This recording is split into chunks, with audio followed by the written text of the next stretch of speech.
by the brightness of this thing, it has to be one or the other. And when it turned out that it was neither and it was nothing else that they track, then it became a UFO. Originally, I came from Southern California. I lived right adjacent to Vandenberg Air Force Base. And while I was living there, I was directing the Western Spaceport Observatory. And I got involved in a photographic project, which is years in length, photographing all of the main objects visible through small and medium-sized telescopes in our galaxy and other galaxies. I knew up front that they were going to have imagery, and I don't think any of their tapes were from the right angle that the object showed in their tapes. I just happened to be at the angle that the object sort of passed right behind where the rocket was going.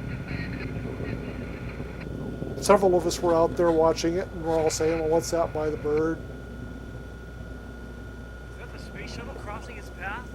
We kind of speculated that it was the shuttle or mirror, and just forgot about it and went about tracking the rocket and getting the images we could get. I'm a still photographer. I had the video running to document my shutter clicks.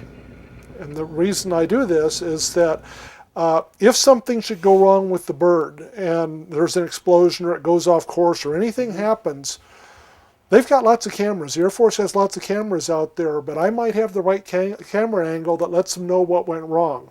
There isn't supposed to be anything, in the airspace when you're launching a rocket. It's not a good thing.